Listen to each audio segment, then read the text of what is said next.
I grew up on the prairies in Manitoba. My grandfather was a farmer. A lot of the people I grew up with kind of grew up on farms.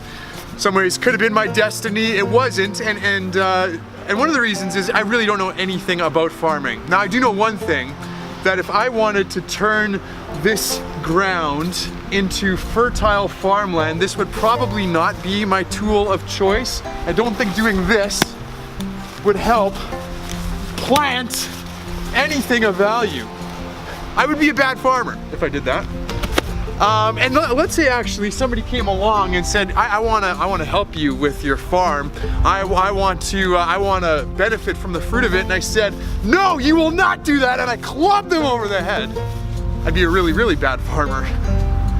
And Jesus in Mark 12 tells a story about some really, really bad farmers. He tells a story about a man who plants a vineyard, and then he goes away and he hires some farmers to take care of it. And when he comes, or when he sends servants and eventually his son to come and collect some of the produce, they actually beat the servants. They kill some of them. They kill the man's own son, thinking that this way they can take the land for themselves. They're not bad in terms of their skill, but morally really, really corrupt.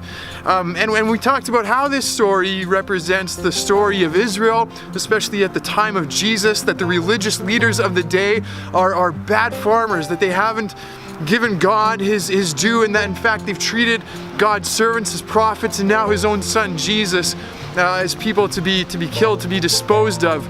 But within all that, we talked about God's character. We talked about God's love for the vineyard, his desire for the vineyard to bear fruit.